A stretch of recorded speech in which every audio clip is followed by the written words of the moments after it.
talking with a whole lot of truth. Remedy Revolution is here for you.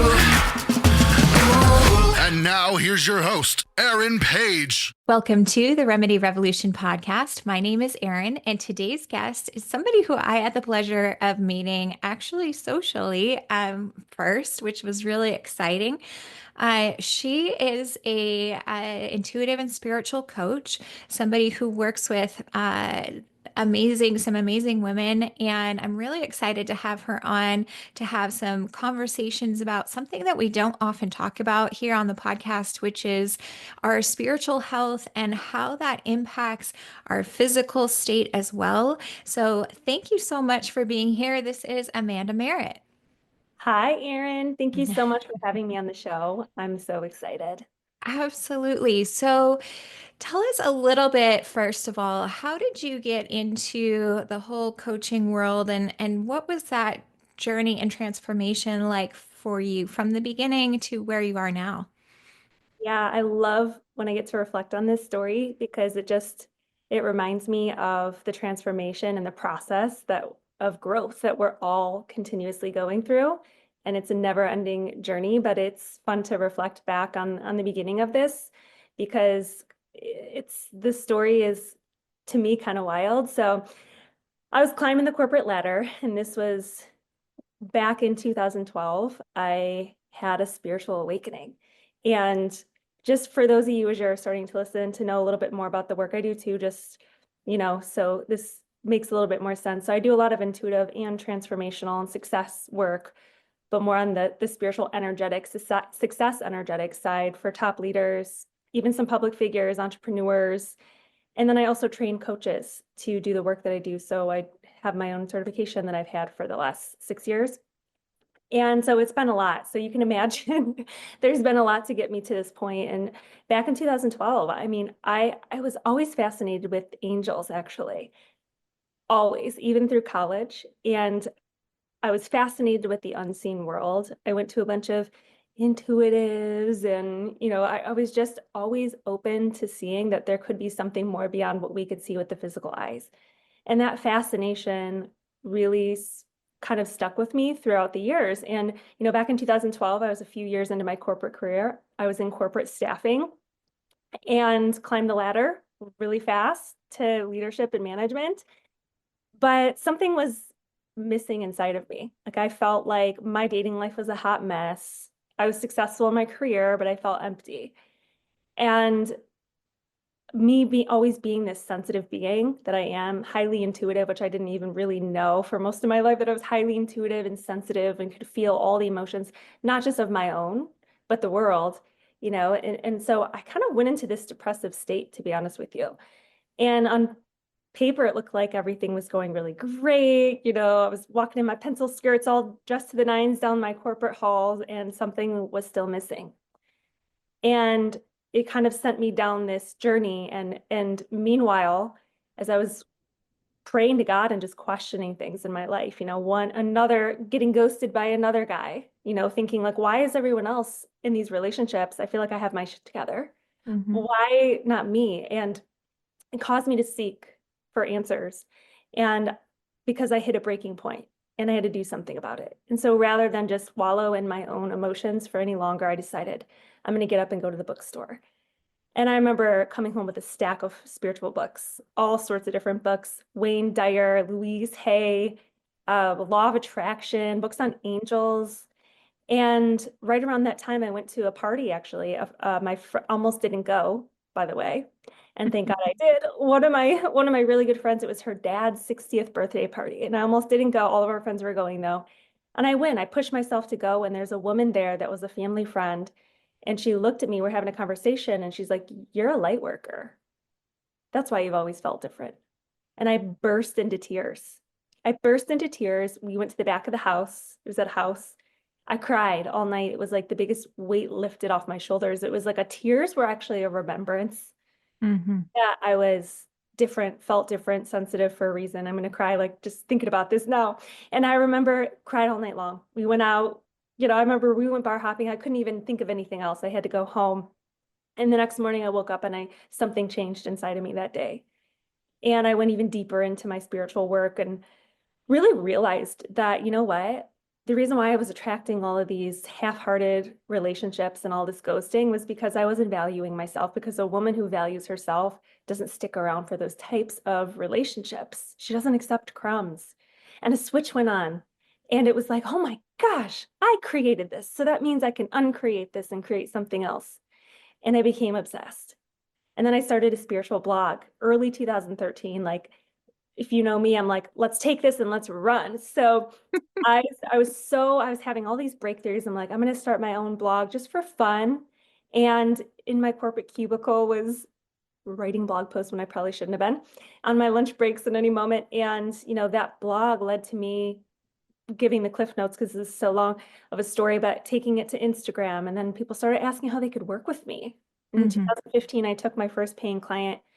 So I've been coaching for 10 years now, and it has led me on a whirlwind journey, not only in my personal life, in business, and worth at the core of all of it, of this transformation. My intuitive gifts blew open, and this became not just my passion, not just a business, but I'm getting emotional. I wasn't expecting this. Truly, truly my calling. I wasn't. Yeah. No, that's okay. That's okay. I think too often, so many of the people that I see in my homeopathy practice are really struggling with physical manifestations of what's going on for them spiritually, and so often we see these people who become unfortunately spiritually bankrupt for whatever reason. They get to this place where they're looking for fulfillment outside of the things that they're passionate about. And so then they reach a point where they just can't handle it anymore. Their body can't handle it anymore. And they see all of these things manifesting as autoimmune disease and cancers and even, things like bowel discomfort, or it can be something that is seemingly minor, but it's chronic and it happens over and over and over again because it's the body is physically telling you, hey, there's something out of balance here. Yeah. So I think my question to you is, when we notice those kinds of things on a physical level, how can we reconnect with the intuitive, more spiritual side of ourselves in those moments? A lot of us shy away from, oh, I'm going to do an hour or 2 hour long meditation every day. So, what are some of those little key moments that we can do to kind of come back to that spiritual grounding and that intuitive sense instead of pushing through all of the symptoms like we do so often? Right. And just looking for something to take, right? Something to take to get rid of the symptoms. And while that is important as well, our diet and cleansing our bodies and that sort of thing has also been huge for me recently. Been doing a major detox, and that's been supportive. But a lot of disease is created actually by our emotions, unprocessed emotions.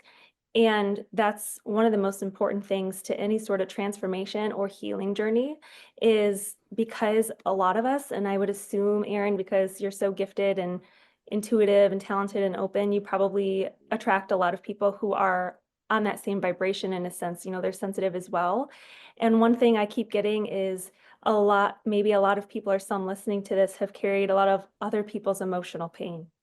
And sometimes I just got chills. And when we carry that for others, that can manifest as our own health issues. And then also unprocessed emotion from the past. Hmm. A lot of that can stem through, right? Like as kids, we're not really taught to feel our emotions in a healthy way. These days, conscious parenting is so much more. I think parents are realizing how to help their children. And no one's perfect regardless, but feeling our feelings is so important, and also having the tools to navigate that as well. And it's multifaceted, multi-layered, person by person kind of thing. So, even what I'm about to share might not be a one size fits all, But one thing that has really helped me and has helped a lot of my students and my clients is first coming back to you. Coming back to Mhm. you is so important every single day, and checking in with yourself. And so often it's like, even what's coming to me right now is like a check-in. How is my heart doing today? Like, how am I mentally, physically, emotionally, and spiritually? Like, check in Mhm. with all four really fast. It doesn't have to take an hour. I can't sit still for 2 hours, by the way. Most people might think like I teach meditation. I do guided visualizations and healings that way. I can't sit still for that long. No, I go to other like event. I can't. I just can't. I'm like high energy, and it doesn't have to take that long in truth. It can be a micro shift, right? Mhm. So for my busy moms or my busy clients who are traveling a lot, they're all over the place. It's a little micro shift that can help that open that door for healing. And the first thing is like filling ourselves up is so important. So yeah, you could check in and say, okay, what do I need to give myself mentally today? How's my mind doing? Is this a safe place for me to be in my mind right now? Mindset. But that's not everything, right? Because we don't want to just steamroll our mind with, steamroll our emotions just with the mindset shift. It's all of it. It's all four. I always get shown it's like a table. Like if one leg is off, the table won't stand. And so then how am I emotionally? Because a lot of times we're depleted. We're running around giving to everybody else. Even in my work, I have to make sure I'm filling up because I give a lot to everyone around me, not just my clients, everyone around me. It's what I love to do. But if I don't fill up, right? And so so think mental, spiritual, emotional, and physical every morning. That alone will change your life and you can ask your intuition what you need. And one day your heart might actually need a good cry for 5 minutes. If you can, cry in the shower, cry in the bathroom for a couple of minutes, let it out. Will release endorphins, serotonin. And then also too, it could be like listen to a song today, like maybe a song comes to mind, be intuitive with yourself. And then physically, maybe you haven't been moving your body. Maybe your body's like, sis, give me a green juice, give me some greens. Let's add stuff in rather than take stuff out. Let's add Mhm. in from a place of abundance and self-nurturing. Because I know Mhm. when I started doing that, all the answers started to show up, right? My purpose, I was let into my purpose really freaking fast. So I would say that's one of the first things to do. And then spiritually, what I would say, even 2 minutes of meditation is better than none. And I Mhm. can close my eyes, put some music on, or in silence. Sometimes I'll do it. And just imagine yourself taking a shower in light, like pure light, just showering your entire aura, your energy field, bask in the light, almost like you're charging up your cell phone, you're charging up your energy field of sorts. Yeah, I love that. A shower in and of itself can be so healing. I think ultimately, we negate the healing impact of water, and it can be so incredibly healing. Just like we say, oh, go to put your feet in the ocean, and do those kinds of things. But even just a shower can be really, really helpful. Um, okay, so. A lot of times I get, particularly moms who feel very stuck. They've been very empathic. They're taking care of their kids. Most of the kids have some kinds of challenges beyond, you know, just a couple of, sniffles or things like that. We're talking about more chronic challenges. And so they are very depleted. But the other thing that I find is that so often they'll tell me that they used to be very in touch with their intuitive side, and that because they have gotten to this place of feeling so incredibly depleted, that they have either lost their ability to intuit things, or they feel as though they can't trust their intuition anymore because they're not sure um if it's the what is it, the mind chatter, if you Yeah. will, or if it's an actual intuitive hit. So what would you recommend that they do in order to distinguish, okay, is this just chatter or is this my intuitive self? hmm So for me, a lot of times it's taking a moment to just disconnect from even trying too hard to get a message. Because sometimes Hmm. I'm trying, like, what's the message? What should I do next? sometimes we're chasing it and it wants to just flow in another way. Mm-hmm. So that's one thing is if for that person, maybe some haven't just been taking the time to ask, and that can be one thing too, is just making some space to ask and really listen, get out in nature. I was being shown going on a walk. So someone listening to this likes to go on walks or is being encouraged to because I'm seeing trees. And so Mm-hmm. like getting out in nature, taking some breaths in and just asking what's the message today. Don't even try to force what it needs to be, just to get yourself back in that rhythm. Even a 2-minute walk, a 5-minute walk, let's make it easy rather than a chore, something simple. Or while you're even driving, just I do this all the time too. I visualize with my eyes open. I like, pray and ask for support. So if you feel like you haven't asked lately, like maybe make that, maybe that's your morning practice for a whole week or a nightly routine before bed. Okay, what is my intuition trying to tell me? And try to go general and not specific, because sometimes it's like, oh, what's the answer to this health crisis? There can be a lot of emotion in that and a lot of just like, oh, I've already asked so many freaking times. I don't know what the answer is. Try to go general first, just to Mm-hmm. start to wiggle your way back into trusting it. And then whatever comes through, make a pact with yourself that you're going to live by that message. So maybe it's like, hey, go read a book. Maybe your intuition is like, make this for dinner. Mm-hmm. Or you know what?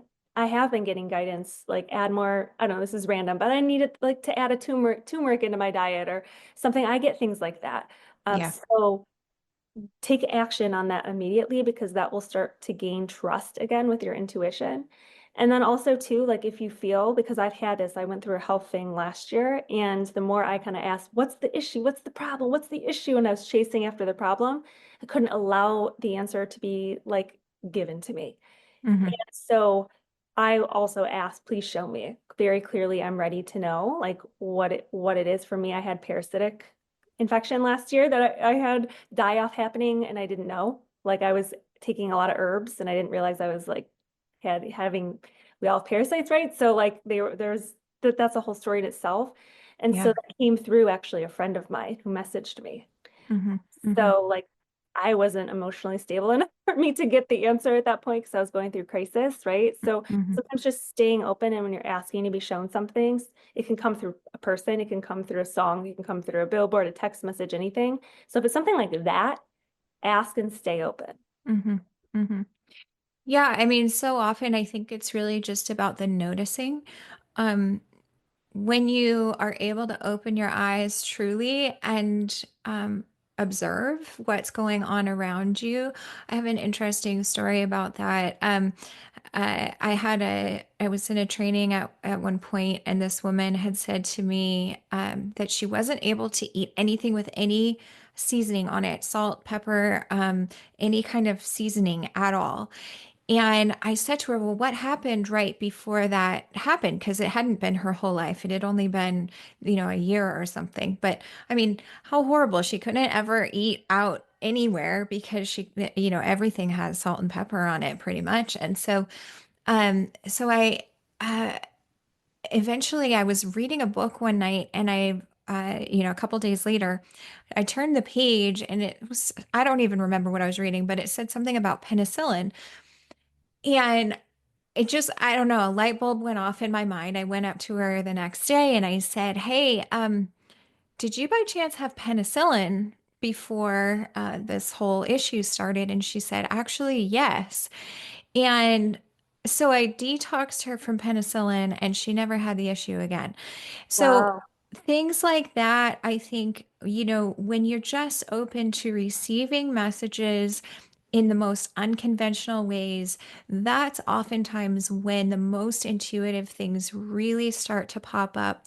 It's all about the noticing. It's not necessarily so many times we ask for guidance, we ask for a message, and I mean this in the most broad way. It doesn't necessarily mean we're asking whoever we call God or Allah or whomever. It doesn't matter who that person is, that guide. But if you're asking repeatedly, you have to listen for the answers. You have to understand that those particular answers will be given to you, but maybe not in the same way that you think they might come. Very true. I love that story because I feel like God, our angels, spirits always trying to get through to us. I love that you saw that in a book, and you knew. Yeah. And it gives me the chills. Yeah. So tell us a little bit about, I think so many people shy away from this whole idea of spirituality, maybe because they've kind of been sullied by a new age experience or a religious experience or these kinds of things. Um, you know, Unfortunately, I think there are uh, many people who parasitize their audiences, unfortunately, and so it becomes this very kind of dirty word, if you will. So tell me a little bit about what spirituality is to you, and how do you distinguish or differentiate yourself from some of these things that maybe might not have our best interests in mind. Yeah, you definitely need to, I would say, discern in this industry. I have major chills. I have been someone who has been very picky with the energy that I will collaborate with or who I learn from or books I read, because there are a lot of people out there and not everyone, unfortunately, is operating in integrity. And I can see through that because integrity is important to me. We're all human, so no one's going to be perfect in every single moment out there, right? Like, no, it's impossible. But I can see through a lot of that. And for me, I've kind of always just stayed in my own lane. Now, for me, I feel like anything that's extreme just doesn't work. That's Mhm. my, in this lifetime, I've just learned this. I grew up Catholic, went to Catholic school all the way through 12th grade, and I honor and respect all religion. In fact, I have some clients who do go to church, but my method of spirituality is very God-based. And Jesus actually is one of my guides. I don't always say that out loud, but I do to my clients. They know. And I tend to attract a lot of people who believe in the Christ consciousness and Jesus and all that and want to be their best self. And to me, it's more, let's shoot up to God, and it's more God-based than it is, there's just different energies out there, and you want to just be mindful of how things feel in your body. Is it empowering? Is it calling you Mhm. back to trust yourself? Is it calling you back to trust your own intuition? Because even the intuitive work that I do with people, it's not me telling them what they have to do or they're gonna, it's like we co-create their best life with the visions I get, not trying to, does that make sense? Because it can get a little dicey too, even going to intuitives. I've Yeah. even had my own experiences where you would never want to trust someone over yourself. And so it's really about sovereignty. And then also noticing how you feel when you're in someone's presence, right? When you're reading someone's book, like really use your own intuition to say, that doesn't land with me, or that's not an energy that feels right. Because in truth, yeah, there are some icky people out there that are just in it to make a bunch of money, and they're not really necessarily here to be of service. And, I think the more you trust yourself and the more you listen to your intuition, you can see through it. Hmm. Yeah, I think that's so true. So, um, tell us, do you have any stories you'd like to share about maybe some of your clients, about some of the people that you've trained, and some of the amazing types of transformations that they've been able to undergo? Yeah, I would love to. One person's coming to mind right now, especially in the coaching, as I mentioned to you. One thing that I do, how that came about, and how really everything has come about for me in my business. And I don't know if it's been like this for you too, but it's been given to me. Like someone has showed up and sparked an idea, or someone has asked, like, "Hey, do you help people with their spiritual businesses?" And I knew God was telling me it's time to now teach that to people because I was having success. And so then I got to a point in my journey, getting to what I was going to share next, but where people were asking me, okay, like, I was teaching them how to grow their coaching business, but they weren't necessarily that um, confident. They were asking, I was spending a lot of time inside, like helping them strengthen their confidence and their skills. And I'm like, well, this is an issue because I am not going to teach someone how to grow a coaching business if they do not believe fully in themselves and they need some support. And there's always growth to be had. So then I birthed out my certification in early 2019. Mm-hmm. And so that's been going ever since. And um, recently, I'm just, because of the way the energy is shifting on the planet, a lot of people are being called into leadership roles, whether they're stepping into health coaching. I don't know if you're even finding that with some of your clients, they're feeling called to step into leadership in whatever way. It could be different, could even just be in their corporate job, but people stepping into coaching as well. And Mm-hmm. so a recent current client of mine, talking about intuition, like her gifts have completely blown open since because what's really important for me is, again, helping people stand in their own, trusting themselves and trusting their own guidance. And I feel like, when someone steps into this space, because that's my pure intention to do that, like everything starts coming alive. Like I want to see someone awaken their own magic so that they Mhm. can then in whatever industry, and whether they're a coach, whether they're a healer or whatever, be able to be their fullest self, but also be able to have those gifts. Because right now it's so important to be sovereign with the way the world is. Yeah. So, um, one of the questions I think a lot of people start to ask when they get into this self-doubt is especially when they're trying to do something that requires a certain amount of financial success. There's a lot of shame and guilt and things that come up, particularly around finances. So I'm curious, how do you reconcile this, real deep sense of spirituality, and how do we reframe the conversation about money as an exchange versus, dirty money or whatever we might have coming up in our mind when we're really trying to achieve and accomplish something in our lives? Yeah. So let me just ask a little bit further just to make sure I fully understand. So, Mhm.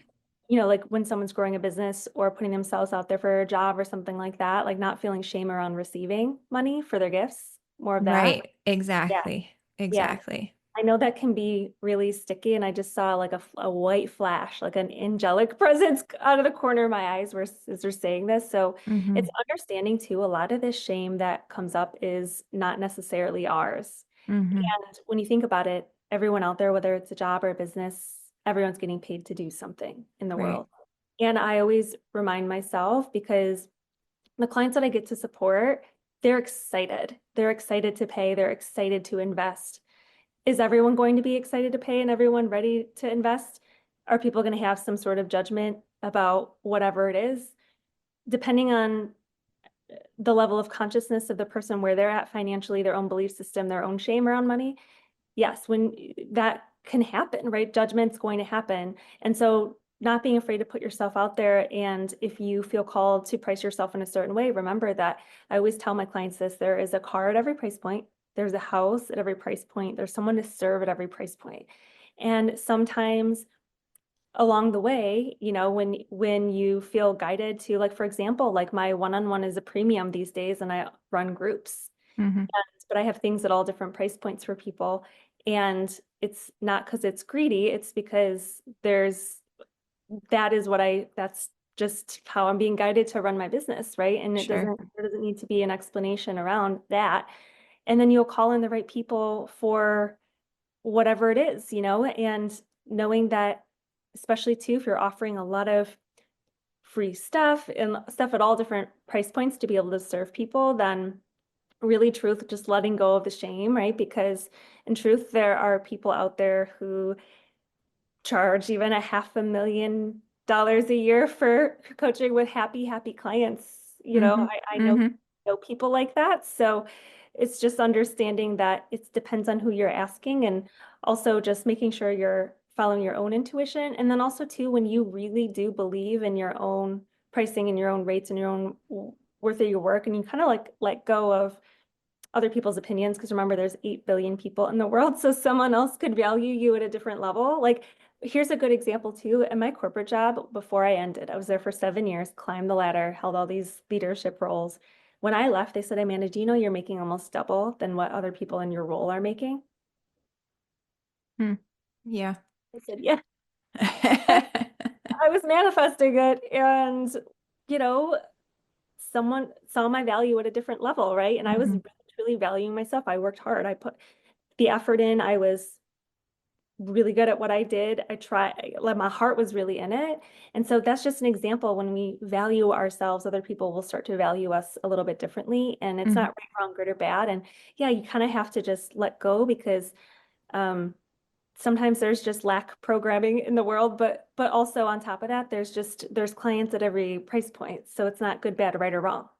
Yeah, no, I think this comes up a lot in the healing professions, and I think a lot of that, especially um, coming from the world I did, where I was having to heal both myself as well as my child.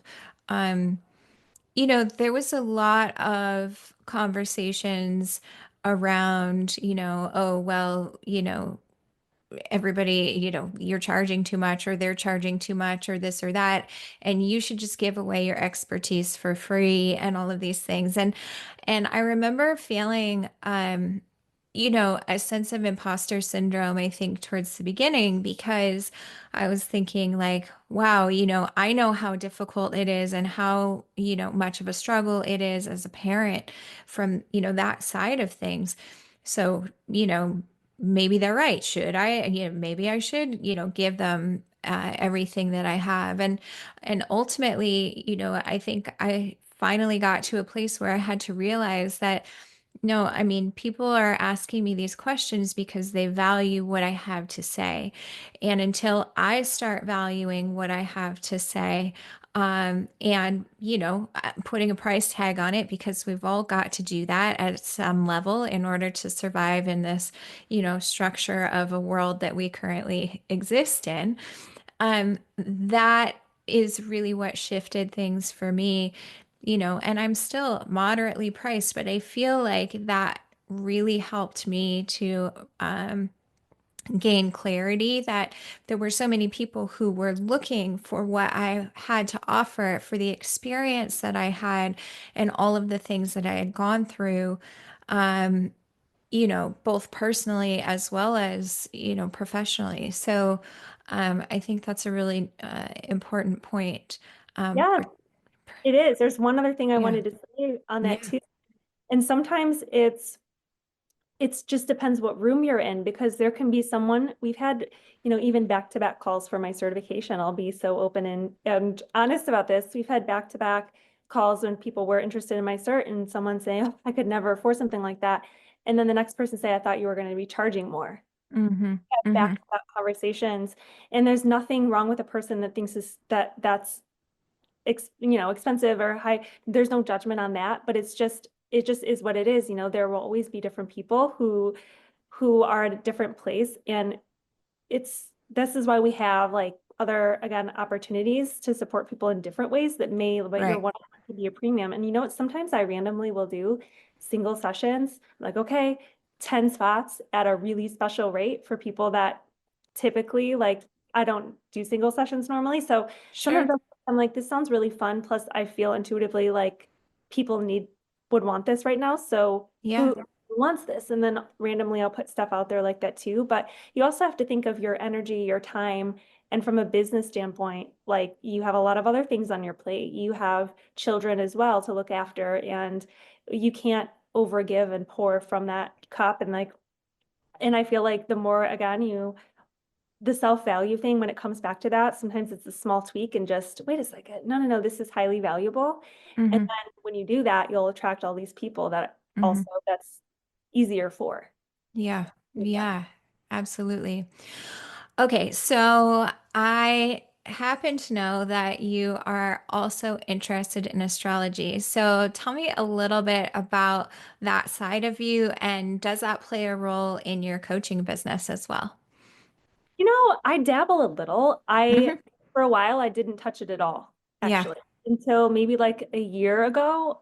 I asked them like, whose belief system is this? Is this my belief system that that we can't? And it wasn't for any sort of, oh, this is bad or negative. I sure, don't like to be, I don't think that being obsessed with one thing, like going hard in it is healthy for anything. Like if sure. I only lived by one way every single day, not healthy. I feel like life is a melting pot. And so recently in the last maybe like year or so, I have paid attention to that a little bit more. And it really is fascinating and it really is powerful to understand a little bit more about ourselves. And it can help us. It Hmm. can help us to know maybe what we need to work on as well. and if you resonate with some of the things, I always look at the sun, moon, the rising. That's fun to look at, your north node, where you're moving towards in this lifetime. I'm a Capricorn sun, makes total sense for me because I love to be at the top of the mountain. It's like the mountain goat, right? So like love to be at the top, leadership and helping people with their wealth and money too, like, and people who are successful. Love that. I feel like it's part of my purpose. It's a part of why I'm here. And that also helps me to be unapologetic about that and know that that's aligned with my higher purpose. And I'm a Pisces rising, so it's very intuitive. That's where my watery side comes in. Aries moon, fiery, right? So that can be fun. But I also think that not getting too hung up on that as well, because then it can be, oh my gosh, the moon's in this today and I can't go outside. Wait a second. Let's not live by that in a way that's not healthy. Yeah, I think that's such an important point. I think so often I think we take ourselves or our belief systems like so incredibly seriously that we have to like abide by really strict guidelines that aren't ours. There's somebody else's. And so ultimately, I don't know. I find it enjoyable to look at. I'm an Aquarius sun, so and I'm a total Aquarius. I'm a total weirdo. So so I totally resonate with that. And I find it interesting and fun. And I do think somehow, it plays a role in how I express myself, uh, you know, and how I show up in the world. And so, anyway, I just thought it was interesting and fun, because I definitely see you as a Capricorn for sure. Yep. Okay, so tell us a little bit about your when you're coaching other coaches. So, what is it that you're primarily focused on? Are you teaching them techniques and tactics? Are you helping them work on themselves primarily so that they are then that vessel to be able to be an effective coach? What does that process look like? It is all of it. So it is a very, very in-depth process because my whole thing is when you are really embodying what you're teaching and what you're helping your clients with and you're living it, you're walking your talk, people will feel that and you show up and you be yourself and you're able to know with the tools that I teach how to walk people through transformation. So there's literally 19 modules just on coaching mastery skills, but there's a week on so many different things. And so I do give them a structure like exercises to like kick off their first session with a client. This is about a lot of the work that I teach is like future self activation, highest future self. So they are coming in and they know who they want to become when they come in. And so they're learn the tools to be able to help their client to do that, to create and step into a higher reality, really, and activate a higher version of themselves, but also go on that road of transformation that's required. A transformation, really, we have to become a version of ourselves that we've never been if we want to be in that experience. And again, spiritually, emotionally, mentally, and physically.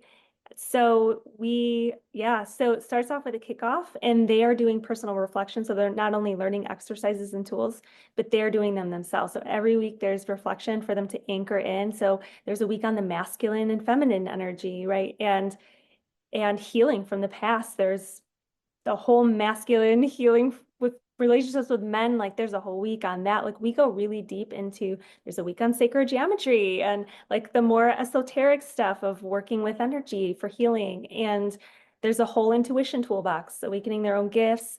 So, and then there's, mindset stuff, because we got to also have that in place too. And how do we help our clients to have transformation, hold them accountable, right? Be the best leader we can be. So it's robust, and then it takes them into 2 to 3 months of business coaching after that. So it's in Yeah. depth. And the reason why I'm doing this again is because there are, like we talked about earlier, there's a lot of people who might not know what they're doing when they're doing spiritual coaching work. And they think they might, but then they get in there and they're like, oh man, like how do I handle this? Or how do I do this? Or they just show up to a session and they say, what do you want to talk about today? But I don't do that. I come in and Mhm. I ask for guidance and I know what my client's working towards. So I'm leading the client versus them like leading me.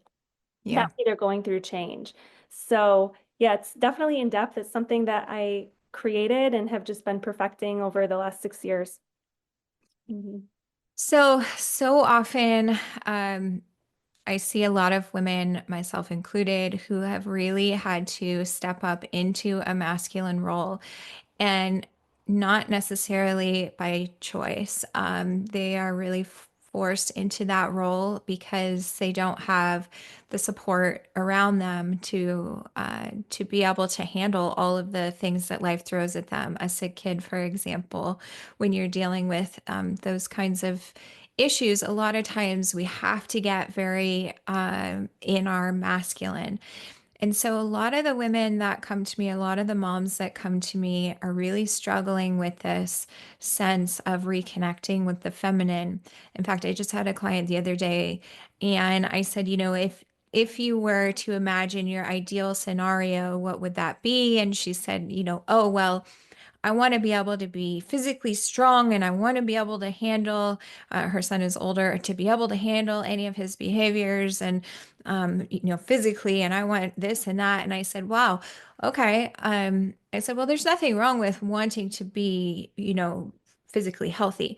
Um, However, is this you stepping more into the masculine or is this you, um, being truly, authentically yourself? And she said, yeah, you're right. This is me um, projecting what I want the masculine in my life to be able to do.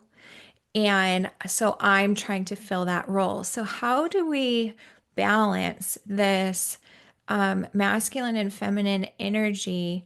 In today's world, it feels so complicated these days. Um, I'd love to hear just your thoughts on that. Well, there is a really big shift happening in the feminine right now. And so I'm glad we're talking about this because this is actually one of like the key things I talk about, key pillars I talk about. Because one, I've had to work on it myself. I have straight up chills, but a lot of people who find me are burnt out in either because of their business or they're a single mom running a business. Just Hmm. talk about both, doing both at the same time, and energy just moved out of my throat when I said that. So let's talk about that. So I want to give a good example. One of my really long-standing clients who again has a business, divorced and depleted, two children from the past marriage and not a very good connection with the past uh, partner. So, you know, my client really had to work on cleaning up her own side of the street without needing somebody else to clean up their side of the street, which sometimes has its own challenges in itself, but Right. she was very depleted, just running from one thing to the next, from, helping her kids out and then running into her business, which is a brick and mortar business. Hmm. And so running into that. And so what I can say is everything has transformed for her in that, and she actually met a partner and they've been together for well over a year now, which is exciting. She never ever thought she would ever date someone ever again. I'm telling Hmm. ever again.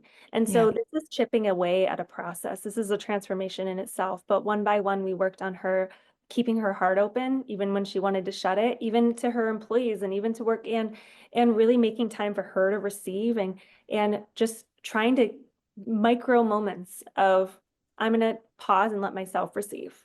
Even if it was a minute, even right, the act of that was shifting things in her energetic field, right? Because she's used to giving, doing, controlling all these things. And when we let go, we even let go of control, because that's the masculine, right? We can allow the support to flow in and say, you know what, I am worthy of being supported. And Hmm. that was probably one of the things I had her do, was walk around and just say, I am worthy of being supported, and get uncomfortable receiving support and not necessarily even having to ask for it. So she started to shift that belief system inside herself and started to just have fun and play again, because that's the feminine too, is like, I'm open to receiving support. And I'm like, just have fun and play. Hmm. And I'm like, if you find a penny, you have to pick it up on the street, like silly things like that, because just getting it out of like the heaviness sometimes too, these micro movements. Hmm. And I swear to you, like it was 6 months later, she's like, now I have too much time, because we worked on then also taking steps to make changes, right? Like hiring more people for her and her business. She needed to do that. offboarding some things, saying no to more things Mhm. that were actually no's, right? Like having boundaries, taking care of herself more Mhm. emotionally and taking space for herself. And yeah, maybe she could go out and have fun and get a sitter for one night, right? And to just like let more people in a little bit more. And then she ended up with a lot more inner work that we did, but she did end up meeting someone and he was already in her awareness and she didn't even know because she had so many Mhm. walls up. So the feminine is powerful and it can again just be one little thing at a time. Like how are you at receiving? And really, I would say receiving, I'm getting for this group, receiving and then practicing letting go of control as best as you can, as best as Mhm. you can. Mhm. Yeah, so for those who might not really be familiar with this conversation of masculine and feminine, what are some of the qualities and characteristics that would define each of those? Yeah. So to me, the feminine is the oracle.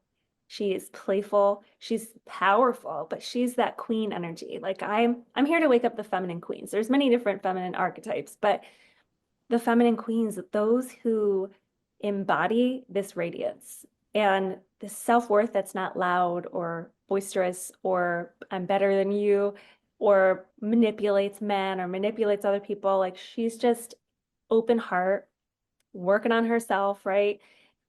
Allowing the current to carry her a little bit more, but still standing in her power. And so the feminine to me is again this oracle. Like we have these gifts, the feminine, those who we all have both energies, right? But when we turn our feminine on, that is when we can also wake up more of our intuition, our God-given Mhm. gift. And for those who are women, we do have that gift more tapped in than men. It's just how we're wired. It's just true. Not that men can't be intuitive too. They can, 100%. It's one of our gifts. That's why we feel emotions much more deeply than the masculine. It's, it's scientific, it's proven. They have emotions too, but we feel deeper. We have cycles and all these things. And then to me, the masculine is really meant to be the divine masculine, this grounded support. And we have that our that inside of us too, right? So the masculine is more of this like really actually allows the feminine he supports the feminine. She Mhm. actually leads the spiritual realms and he leads the physical realms. Mhm. And so the masculine is more structured. The masculine is more, I got this. Let me jump in and swoop in and make this happen. And when the feminine feels like worthy, then the masculine will feel that inspiration to step up and take the action. And Mhm. when it comes to the relationship with ourselves, I always say our feminine energy holds the vision, and then our masculine energy is like, baby, I got you. Let me run the football to the end of the field. So I just had a message come to me of the female is the dreamer and the masculine is the doer. So the dreamer and Yeah. the doer. Yes, that's perfect. Yeah. That's perfect. I got chills. That's exactly it. Yeah, that's exactly it. Yeah. Yeah, I love that. And I think, when we as are stepping into more of the feminine roles and letting go of some of those more masculine roles, it allows space to be and to feel free and to feel safe and to feel as though, there's so much more that we can have the capacity for than, you know, things like opening up our intuition and being able to even nurture and assist others in a much more present and loving way because we know that there's somebody there who will be able to handle all of those things you know in the background, if you will. It's like the quiet, I just think of like the quiet bystander who like is just waiting for direction. Okay, this is what you need me to do. Okay, got it. um Yes, yeah, yeah, perfect. I love that so much. me All too. right. Okay, so we are now getting to the end of the podcast where I ask every single one of our guests 8 rapid fire questions. These questions are just designed to give us a little bit of insight into who you are and what makes you tick. And, they're just fun. So, all right. Number 1, if you could choose only one natural remedy for the rest of your life, what would that be? This one, I read this in the questions. I'm like, how do I choose just one? Honestly, this is gonna maybe sound really random, but water, Mm, yeah. hydration, because Yeah. lately that's been my thing too, making sure I'm getting enough hydration. But some of us are so dehydrated, and water can fix a lot of things. Absolutely. Number 2, tell us something most people don't know about you. Ooh, what most people don't know about me. Well, I actually most people probably don't know that a lot of people think I was born in California because they've seen me for years be California flying around everywhere. I'm actually from Detroit, Michigan, just outside of Detroit. Interesting. Born and raised there, and I Okay. was there, yeah, since till early 20s. Yeah. Very cool. All right. If I were to compile a playlist of happy music, what song would you suggest be added? Ooh, the song that comes to me is "You Only Get What You Give." That song. I know the New Radicals. I love that song. Nice. And you're going to sing it for us too. I know. That's awesome. All right. What is your favorite guilty pleasure? My favorite guilty pleasure, I like candy. I do, but I don't eat any dyes. So it has to be like Smart Sweets or something that's a little bit better Yeah. because I won't touch any of those things. So, but I do love like a sour candy moment. Oh, got it. Got it. Those little peach rings or whatever. Those. That's funny. All right. What is the most influential book you've ever read? The Game of Life and How to Play It by Florence Scovel Shinn. She wrote it in the 1920s. She was way ahead of her time. I think I've read that, but it's been a really long time, so might be worth a second look. Awesome. What does the word revolution mean to you? Revolution to me means change, like great change. Hmm. And what does the word remedy mean to you? Remedy to me means healing. And lastly, if you could impart one piece of wisdom onto our listeners, what would that be? I just saw go for it. Mm, I don't know why I just saw those words, go for it. I feel like this right now is a time of such rapid change. It's a revolutionary time, really. And if you are feeling called to follow your own passions or take care of yourself or whatever it is, whatever you're taking away from this podcast, go for it. Like, what's your takeaway? Do it because it's going to change your life. Maybe that will be the remedy that you needed today. That sometimes we brush it off, right? Like, oh no, a little walk outside in nature, asking my intuition can't change my life, but what if it can? mm, absolutely. I love that so much. Where can people find you, Amanda? You can find me on my website at amandamarit.com or Instagram or TikTok. And that my handle is the Amanda Marit on both. Awesome. Well, it has been an absolute pleasure. Thank you so much for being here. Thank you to all of our listeners. I really, truly appreciate you. And every time you listen, it really helps out the show.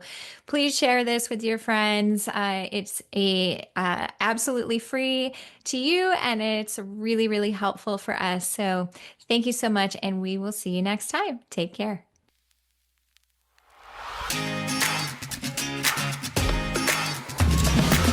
With hope as a guiding light, through darkest days we'll fight the night. With a whole lot of passion, with a whole lot of truth. Remedy Revolution is here for you.